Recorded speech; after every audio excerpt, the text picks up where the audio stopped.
Hello, everyone. Yesterday, we had our first of many virtual meetings to help plan for next school year.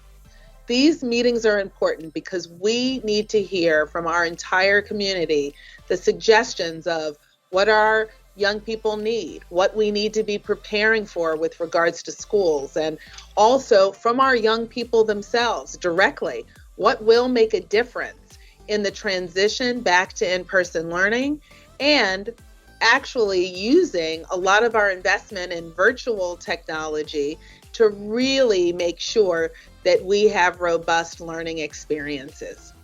We need your ideas, your insights, your suggestions, and your feedback.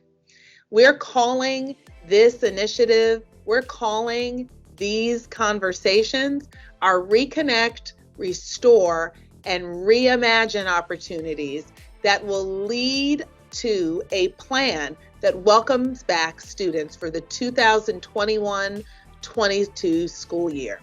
We need your thoughts and ideas to build a plan that offers safe, effective learning in person while also providing a virtual option.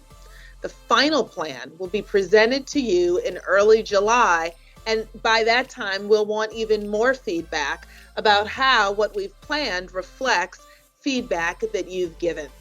All ideas are welcome.